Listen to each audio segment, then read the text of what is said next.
Good evening, everybody. I am Betsy Fischer Martin, the Executive Director of the Women in Politics Institute at American University, and welcome to another installment of our virtual series, Women on Wednesdays. To those of you new to one of our events, WPI is a nonprofit and nonpartisan institute in AU School of Public Affairs that aims to close the gender gap in political leadership. We offer academic and practical training, and we facilitate research and discussions like this.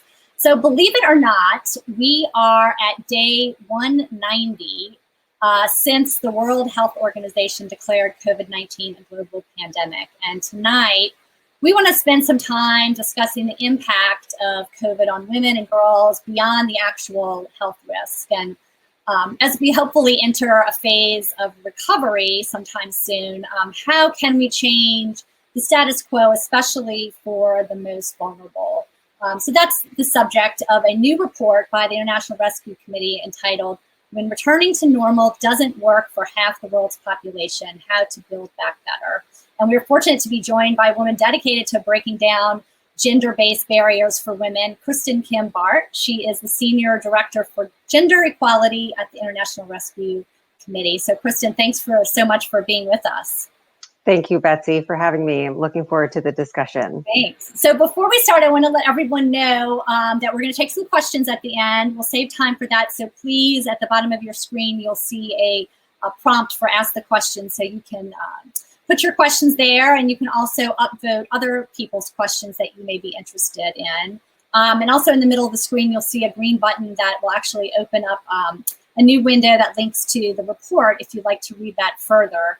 And if you miss any of the discussion, you want to share it with friends, the replay will be available at the same link that you used to register. So, Kristin, thanks for being here, and thank you for this report.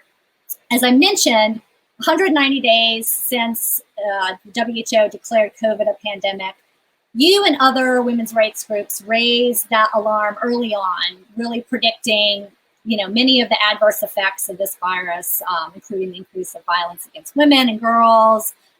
You were calling it the shadow pandemic. So before we get to how we can come out of the crisis stronger and build back better, as you say, could you give us a sense of the toll of this pandemic that has had globally on women and girls? I know we could probably spend a full hour just on that topic, but give us a sense of what's going on beyond the obvious health risks. Great. Thank you, Betsy, and thanks again to your team. Just to share first, for those who might not be familiar with the International Rescue Committee, we are a humanitarian organization. We operated over 40 countries around the world and over 20 cities here in the US. So we help people recover and hopefully come back to thrive after a humanitarian crisis or some type of disaster. And so here in the US, that's often supporting refugees, asylum seekers to really find their new life and resettle into the US and overseas. It's a variety of programs that we support, from providing clean water and shelter, some of the basics, really supporting empowerment programs, health and education programs as well.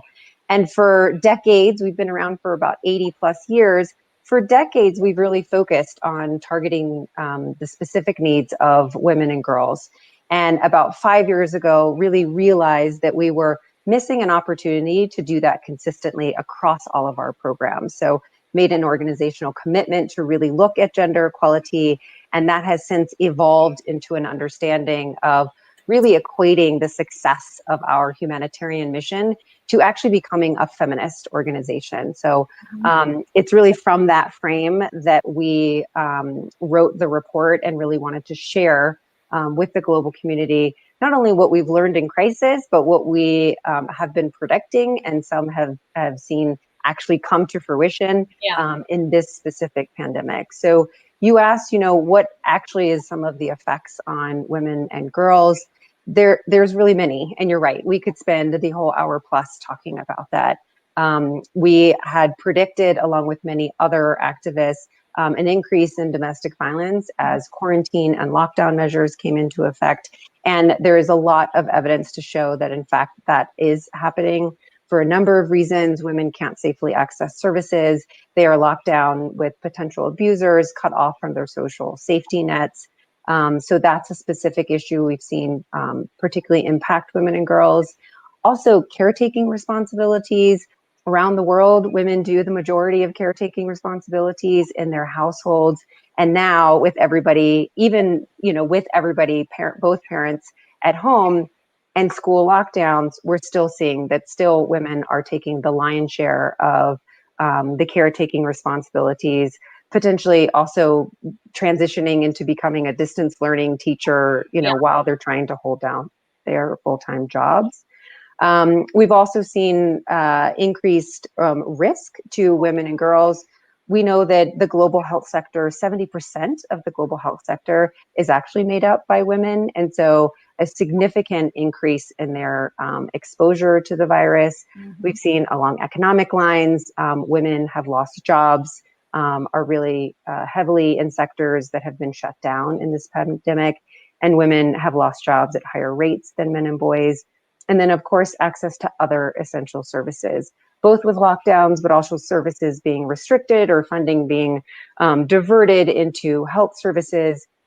We've seen an increase in or a reduced access to sexual and reproductive health services. And, just from my own experience over the last 6 months, I've had only telehealth, interactions with my medical doctors for myself and my family. And so if you are a woman who is pregnant and trying to manage that during this pandemic, those are some of the specific issues that women and girls are having to deal with. Right. There was a startling statistic in one of your reports about this that mentioned that an additional 15 million extra cases of gender-based violence are expected for every 3 months the global lockdown continues. That's staggering. It is staggering. I mean, in truth, all figures and statistics around violence against women tend to be really staggering numbers. And I think it's sometimes hard for the public to sort of get a sense of what that means. But we know that women who are experiencing violence, that has oftentimes long-lasting impacts on their ability to care for their children, on their ability to, continue in their jobs, not to mention just the harmful impacts on their general physical and mental health well-being. So these are really huge numbers. And I think statistics that we see from domestic violence and sexual assault providers here in the US and other countries really continue to increase, to indicate that as the pandemic continues and lockdowns continue, women are cut off from these services, and violence is indeed increasing. So when we do come out of this post-vaccine economic recovery taking place, what do the experts say on how long women are going to feel the effects of this pandemic? Yeah, it's hard to say. Yeah. I think there is plenty of existing evidence just in these past 6+ months to indicate that, really hard-won gains on gender equality are really at risk of dramatic setback. If you look at sort of the cause for equal wages, right, here in the US, women still make 81 to 82 cents on the dollar to men. But if you have women significantly dropping out of the workforce, that really loses that population that's going to continue to advocate for equal wages and also demonstrate that women can do any jobs that men can do. And we don't know how welcoming the workforce is going to be to have them back. Exactly. Right? Exactly. Another issue, really more prevalent around some of the global context where IRC works is really thinking about the life of young girls. Yeah. So we know, millions are not going to be returning to school, particularly girls in secondary school, because they've either become pregnant during the school closure or they have been married off as their family needs to have other economic means to support other family members. And those girls who enter into early marriage or get pregnant young, their lives are really changed for, the trajectory of their lifetimes. And we know plenty of evidence on the increased number of education for girls in secondary has a direct correlation to the health and well-being of her and her future family. So I think it's hard to quantify in exact numbers, but I think it's very safe to say we are looking at very likely decades of negative impact from this pandemic. It's also difficult to actually get some of this data that's gender-based data. As someone who works on policy and is, mired in statistics for so much of what you all do, and you need that information, isn't that a barrier itself for policymakers? Yes, yeah. It is a huge barrier. I mean, under the best of circumstances, a lot of systems and structures really struggle with collecting disaggregated data that shows different identity characteristics and profiles of the group that it is looking at. And if you don't have an understanding of what is made up in the data set that you're looking at, what groups are represented, what groups are not represented, you really can't make a whole lot of sense and put that data into use. So you have national response plans, you have all types of programs being developed to try to respond to this pandemic, and yet really globally across the globe, we're missing a lot of disaggregated data to show us which groups and which populations are really at risk kind of comprehensively across the world. We've got some data that is telling us some indication, and we can get into that when we start talking about the report. So I want to talk about some of your recommendations, but I don't know you, but I've muttered around my house a million times, I can't wait to get back to normal, right? And your report basically says, well, normal isn't good enough, right? And when it comes to gender equality, let's use the thinking that, going into rebuilding, thinking about reimagining and rebuilding better. Why is this so important at this time to say, hey, we can actually make improvements here coming out on the other side? Yeah, I think, in some senses, I can see how maybe this doesn't exactly make sense. We're in a crisis, and don't we just want to go back to what we know? But the reality is, along all types of gender related issues, which is basically all issues have a gender dimension to them, we really see that gender equality is not a reality, not in the lives of women and girls here in the US, not in the lives of women and girls in Afghanistan and other places around the world. And so what we have learned through experience, that crisis and conflict, where you have social, political, economic systems really turned upside down, it actually is a moment and an opportunity for rethinking and doing things differently. And we certainly hope that it is a moment now to really look at gender equality issues and try to build back better. And we have a history of that in this country. When you look at women who entered the workforce during World War II, forever changed the landscape of the offices and factories and work settings here in the US. And so with what will certainly be a lot of pushing and advocacy on the parts of organizations like the IRC and others, we know it's not going to just happen automatically, but there's a real opportunity to reflect on and look at who has opportunity and privilege and benefits, and how to create a more equitable community. So within most of the recommendations of in the report, you all talk about having an intersectional feminist approach. Can you elaborate on what that means and what that looks like? Sure.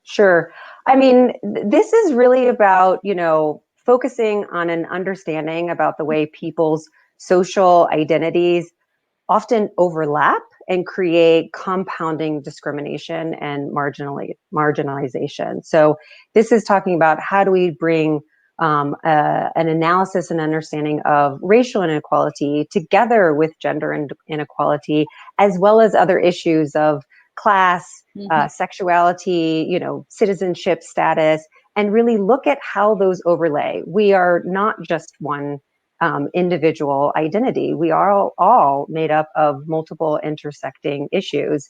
And so taking myself, I identify as a female, and sexism is something that I've had to confront throughout all my life. I also identify as biracial. My father is Korean. And so racism is something that I've had to manage also throughout my life. And so intersectionality, which is a term and an analysis framework coined by Kimberly Crenshaw, really gives us a framework to think about how do these things compound upon each other. Women, as I demonstrated, we are not a homogenous group. Right. And if we only are thinking about how do we solve for gender issues without thinking about how we solve for other inequalities and power differentials, we won't really comprehensively get to a point where people are equal really across the board. Okay, so let's dive into your recommendations. There are 5 of them in the report. And the first one is very simply have a woman at every table every time. Why is it so important that women, have an active role in this rebuilding process? Well, when you think about, I was trying to think about other ways to talk about this. And, I would challenge us and anyone on this call to think about, when was the last time you engaged in a system or a program or a structure that worked for you that wasn't designed by people like you? It's really, our human nature is not to think outside of our own individual experiences. And so what we see through peace negotiations, through program development, through policy creation, is that if you don't have women at that table who've got equal voice and opportunity to share their perspectives and have equal power to make those decisions, then women's issues, issues of other disempowered, marginalized groups are really not going to be handled. In the COVID response, we can see in countries like Germany or New Zealand that do have female leadership at its head, that the confirmed death rates are 6 times lower than they are in other countries that don't have female leaders. And there's a number of issues, as we know, this pandemic is building upon the existing lives that we lived before, but also the existing structures.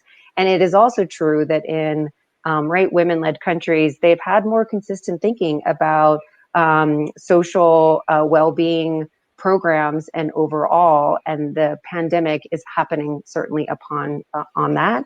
But we've also seen that their responses were faster, were more honest, and really much more empathetic towards thinking about which groups are going to be impacted. So there's really plenty of evidence. This is not a recommendation that really should come into a lot of discord with others, that you need to have diverse perspectives at your decision-making table. And that certainly needs to start with having women at the table. And we certainly aren't leading on that front at all here. No. No. So, No. I think the latest statistics that I saw, that the national response plan here, the national response team here in the US, right, at a federal level was less than 10% women. And, we're not hugely behind other countries in that. We've certainly seen that, an analysis that looked at other countries' national response plans, the average globally was around 24% women participation.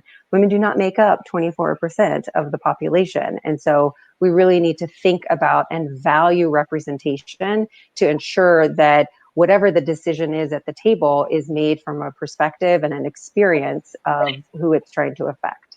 You pointedly say that those historically have more power must step back, right? Listen and respond. But we know that no one likes to give up power. Yeah. So how does that happen? True. It is not something that often people willingly say, here you go, take my power, and I'll take a back seat. One way that we have been trying to do this as an international humanitarian organization who works with a host of local partners is to think about how do we utilize our access and our sort of global privilege to support amplifying and elevating the voices of the clients that we serve, of the local partners that we work with. And so, a sort of concrete example is, being invited to, IRC is often invited to high-level events to speak we've really been trying to much more consistently think about how do we not occupy that seat, but actually advocate that it is one of our local partners who come and occupy that seat. So it is a different way to think up rather than giving up power. It's how do those that have power really use that power, like for good, in essence. The second one of your recommendations is match rhetoric with money. This is basically your version of put your money where your mouth is, right? Because all the talk about increasing gender, the increase in gender-based violence, there are really not a lot of funds going into that kind of programming. Correct. I mean, at the beginning of the pandemic in March and April and May, I think many of us on the women's rights community were talking about how sort of inspiring and potentially great it was that there was so much attention to gender and inequality issues in the pandemic. It was unlike any other humanitarian crisis that I have worked through, where you really saw government representatives, the media, sort of the United Nations really taking up and articulating a lot about how there was a recognized need of how women and girls are going to be disproportionately affected by this crisis. But the reality is that rhetoric rarely, and in this case as well, has not translated into actually funding and priorities. And as you said, if people aren't putting their money to back up what they have verbally put out there, it's really just a bunch of empty rhetoric. We've seen on the international stage, the United Nations Secretary General call for a ceasefire on domestic violence, seeing all of the clear evidence of those rates significantly increasing. Over 100 countries signed on to this declaration. And yet, when you look at the global humanitarian response plan, that really, is the central place where the United Nations is funding all of its global COVID response programs that actively address gender-based violence are less than 1% of that plan. And I think we've seen the same, play out at national levels really across the globe, where people, even though they are saying and might be articulating, which gives an indication that awareness is higher and we are maybe one step further, it is not until, it's a good thing for sure, but it is not until that really translates into actual prioritization, which is often demonstrated by money. Okay, your third one is count women, and that sort of goes back to what we were just talking about a little bit earlier on sort of the data component and bringing that, the problems that we have, even ascertaining the problems with lack of data, it's got to be even worse when it comes to thinking about the future. Right. I mean, we have seen, and it was predicted early on in the pandemic, but we have seen that really this pandemic has in effect really laid bare pre-existing inequalities on gender, but also on many other issues. There's a lot of available data now here for the US as well as in the UK that clearly shows Black and Latinx communities here in the US are 3 times higher to contract the virus than their white neighbors. Black women in the UK are 4 times higher to die than white women in the UK. And so when you see where we have some of this data, it helps us to understand, who is being affected and helps us guide policy and practice to really address some of those inequalities and issues.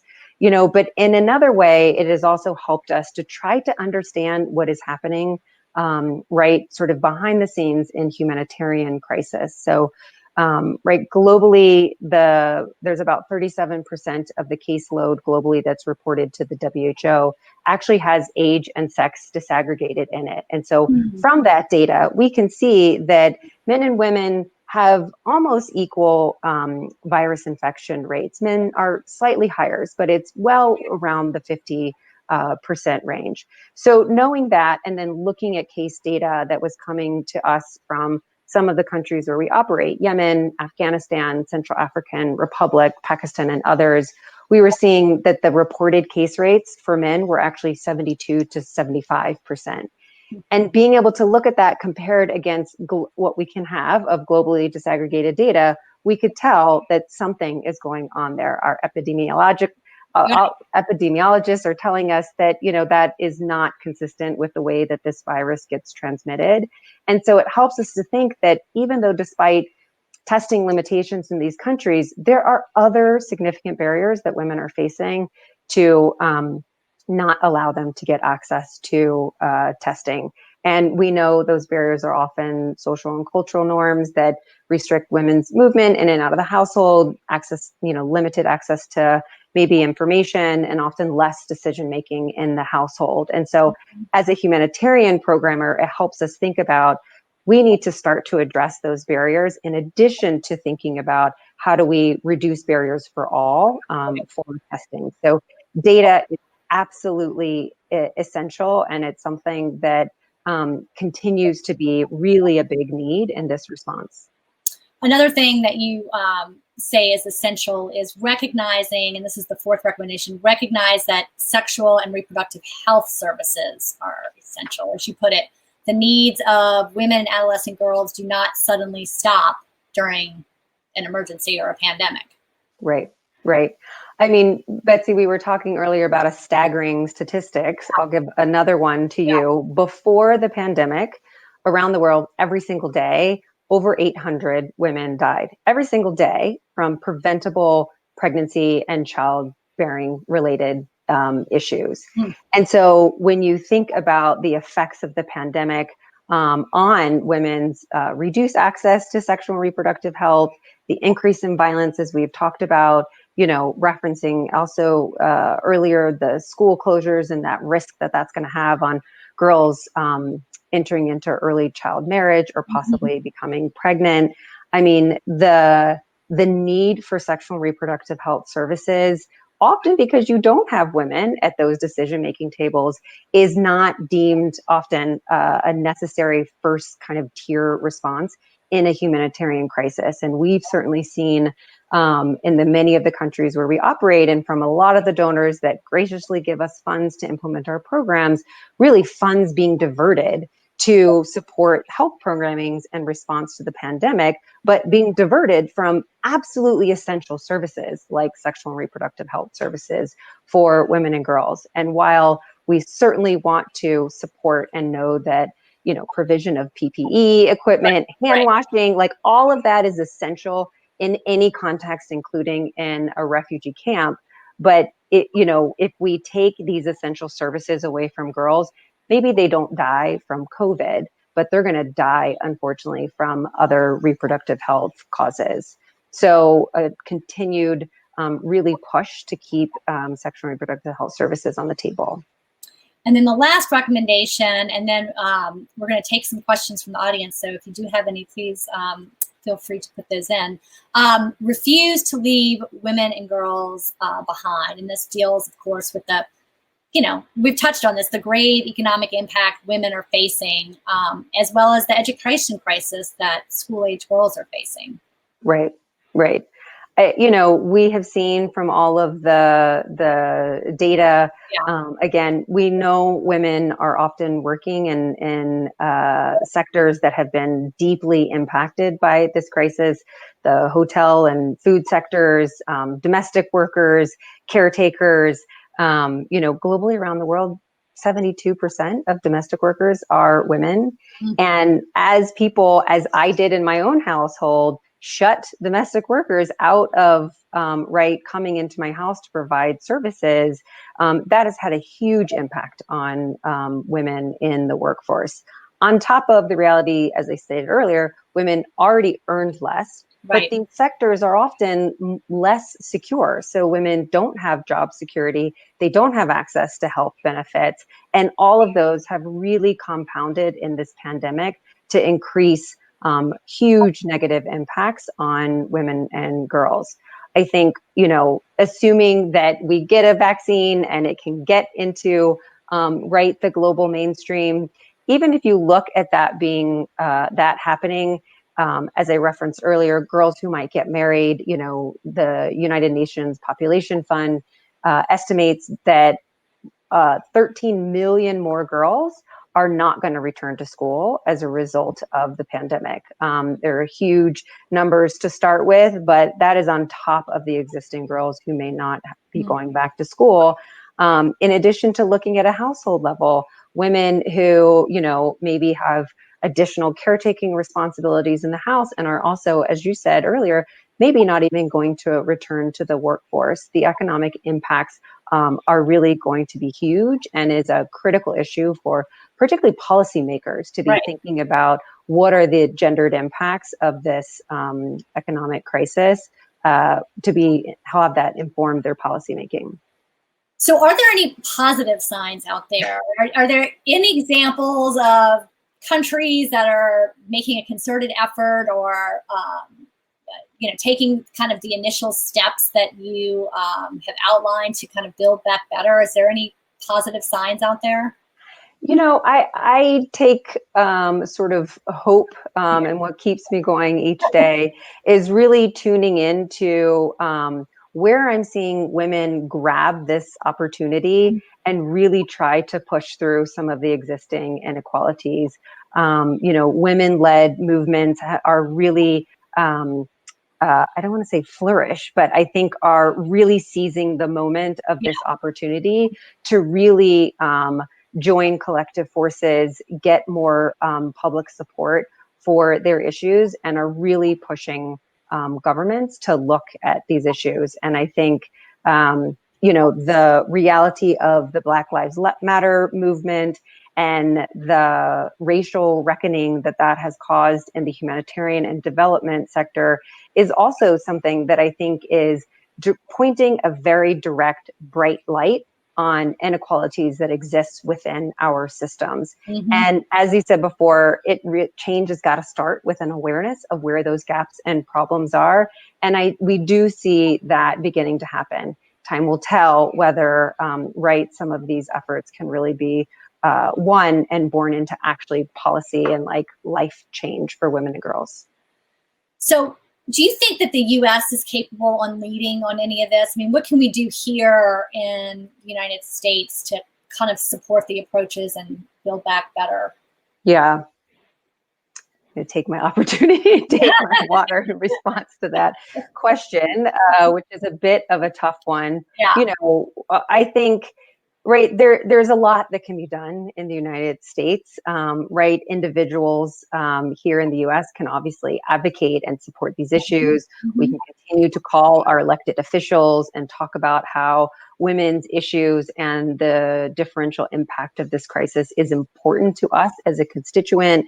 We can amplify what we're seeing on social media of voices and call for change. And looking at from a government perspective, I think it's a little less bleak, I would say. Over the past 3+ years, there's really been every indication that this administration plans to and has been, in some cases, effective in really rolling back gains on gender equality.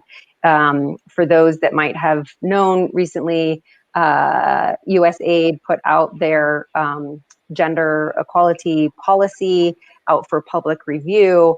And what you see in that policy was something that we would have seen, back in 1985, 1990. It really is a huge step back for women's rights and equality. And so, all I can say is I hope people go vote. We do have power to change leaders and administration. And I think that really is called for to help support issues of women's rights here in the US and globally. Okay, let me get to a couple of questions that we have. Let's see, Jessica is asking, what can be done for women and girls in countries where their government is unable or unwilling to attempt sort of these feminist responses to COVID-19? Yeah, I think, feminism still is a bit of a dirty word in some parts of the world and even some parts here of the United States. So it is absolutely true that there are contexts where governments and other leaders are not going to be sympathetic to these issues.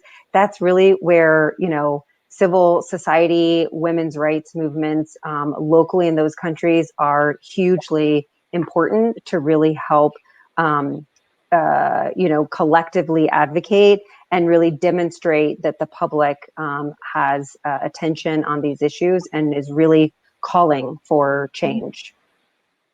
Okay, let's see. Caitlin has a question about pharmaceutical companies, following up on the Count Women. She says, it's critical that pharmaceutical companies developing the COVID vaccine collect gender aggregated and racially aggregated data so that the vaccine is safe and effective for women and girls of all backgrounds. How can we as private citizens hold pharmaceutical companies and research institutions accountable?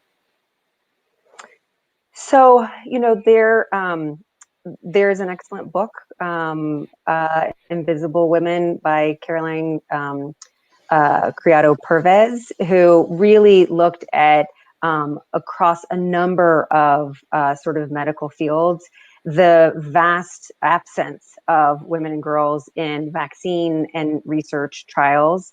And it's a hugely interesting book to really try to understand and unpack what is happening. But the reality that, Betsy, if you and I were in our offices, we probably might have a scarf wrapped around our neck and extra, blankets on our laps because, even in places like the workforce, the temperature of the modern day office is set for a man who wears a three-piece suit every day. Right. And obviously that is not often what women are wearing.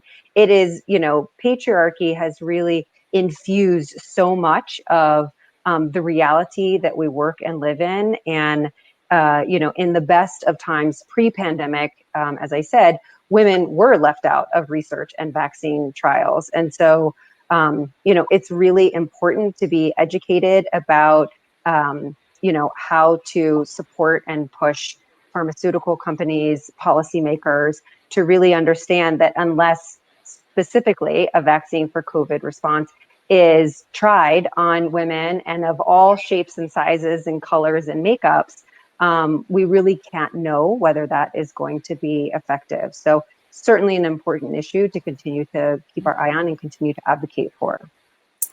Great. Let's see. You touched on this a little bit, but there's a question about what individuals can do to help build back better. And I guess maybe I would add on to that too. What can, universities and other institutions do along those lines as well? I think there's a number of things that can be done, in addition to exercising our, civil rights to speak up and call for attention to these issues. We know, right, as we talked about before, things are not going to automatically change and get better because women and girls and other marginalized groups really often aren't sitting at those decision-making tables and have the power to do that. So, continuing to vocalize and amplify that these issues are critically important to the public, we've seen has created changes in stances and policy of elected officials.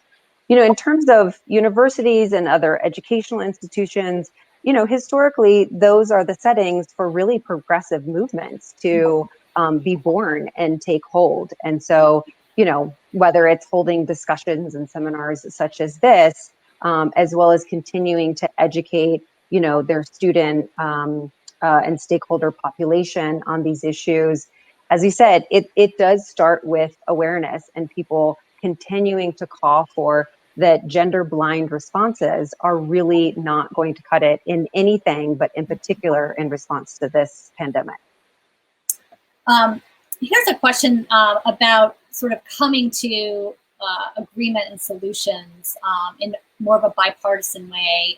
Isabel is asking if you have any thoughts on how we can come to a bipartisan agreement on some of the recommendations in your report, things that government can do, and how do we get government to act in sort of a bipartisan basis? And then are there international examples of coalitions in other countries that have brought kind of opposing sides to the table for the sake of women?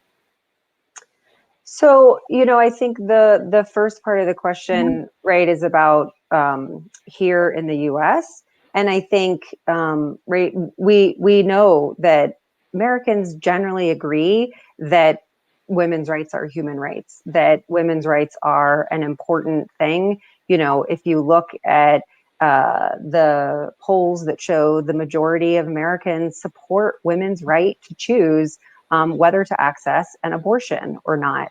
I think it's important to help sort of ground this discussion about seeking, bipartisan support in the reality of what the majority of Americans support. There are obviously very loud voices, on the fringes of both the right and the left.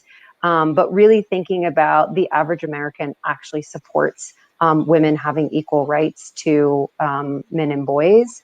In terms of examples of joint coalitions, I think we have a number of examples, maybe more specific to the humanitarian context, where we've had a number of governments and civil society partners come together to really support continued advocacy and support around gender-based violence. And it did bring some unusual suspects to those coalitions, but a belief that, women have a right to live without violence and fear of violence in their lives has been an issue that we've been able to build coalitions around. And I think there's some learning we can take from that in looking at how do we engage with the administration that we have here in the US. Here's another question. Based on current data, which countries will experience the most negative gender-based repercussions from the pandemic? It's a good question. There's a number of indices that look at gender equality issues. I think it is pretty fair to say that many of the countries, for instance, where the IRC works, where there has been conflict or disaster, often in a cyclical nature for decades now, are going to be those countries that are continue to be are going to continue to be impacted worse, right, in this pandemic. And if you look at where people start and how this pandemic is affecting women and girls, it shows you a very clear indication that, countries like Yemen, Libya, Afghanistan, the countries where IRC operates, these are countries where women were not starting on equal footing in the first place, and the detrimental impacts are really only going to have them fall back farther. Let's see, here's another question, a practical question. Nicole says, these structural changes are so incredibly important, yet can also feel overwhelming. What is one small thing you recommend everybody can start doing today? I mean, it's a good question. I think everybody has a sphere of influence, whether it's in your house or in your community or in your job or in your institution. And we tried to write these recommendations so that they could be applicable, right, for a variety of settings. If I had to say one thing, I would say have women at the decision-making table. Whether you're talking about the education plans for your community, whether you're talking about healthcare, whether you're talking right about social services programming, really across the board. If you don't have women at those tables, then you're often going to be blind to those experiences and issues, and your decisions are not going to solve for them. So that's where I'd say we all can start. So just pegging off that a little bit, I'm just curious, and I'm sure folks are too, about what your individual background is and the work that you're doing, and how did you kind of come into the IRC, and what does your career path and your work look like on these issues? Sure. So I am not unique in that I have worked for the IRC for many years, going on 17 years. Wow. And the first decade of that was really focused on our gender-based violence programs. I really had the, I think, fortune and privilege to work with so many of our colleagues on the ground and all throughout the region of the Middle East, Africa, and Asia to really look at gender-based violence issues and help to design and implement programs that were going to respond to the needs of women and girls, in particular the violence. About 5 years ago, as I said, when IRC really made this commitment to gender equality to be more mainstreaming and cross-cutting across all of our issues, but importantly, internally in how we operate and how we do our operations as an employer and an institution, I transitioned to look at these from a sort of broader gender equality lens. And I think, the IRC is not unique in looking at gender equality issues. Gender mainstreaming in the humanitarian development sector has been a long slog with very little actual progress and achievement in humanitarian and development programming. But I think the IRC is unique in really being honest about a reflection internally. And so we started looking at our HR statistics and disaggregating that. We started looking at, how decisions were made in the organization. We started looking at where are the women in our organization, unsurprisingly, more and more junior roles consistently across our employee workforce, and began thinking about what are the mechanisms that it's going to work to help change some of this for the IRC and, potentially other organizations. So I've spent the last 5 years helping to develop women staff-led resource groups, helping to do education and awareness raising with our leadership on things like implicit bias and understanding how that impacts our everyday work. We have developed a scorecard for gender, I think, learning very early on and taking off of the point in the report about data, that if we don't have very clear metrics and ways to measure progress on something that often is quite diffuse as a concept like gender equality, it was going to be very hard for us to say in 5 or 10 years, oh, this is where we wanted to be. And so we've also put out a gender equality scorecard and action plan that has 16 metrics to really look at what's the progress we know we need to make internally on that front to really feel and be a gender equitable organization so that we can actually systematically design and implement those types of programs. And then do you make that scorecard available to other organizations? I mean, is that something that you advocate that other organizations utilize, or you're just scoring internally? Is that right? We are just scoring internally. It's available on our website, rescue.org. And so, want to certainly, like many other things, not only on gender, really share our experiencing learning out into the broader community. I know there's, a number of other organizations that have similar type of scorecards. Certainly now we are looking at how to really make that scorecard much more intersectional and have metrics that are not just about women, but different types of women and other groups that we know are underrepresented or disempowered in our institution. So yes, it is available, and I think we put a lot of thinking into that. So very happy for it to be used. It's very IRC specific. Yeah, but I hope there's some general areas that can be applicable to other settings as well. And then what else are you all working on? I know that this is probably absorbs so much of the thinking just because we're in the middle of this crisis right now, but what are some other things that you all are going to be looking at down the line and doing more reports on?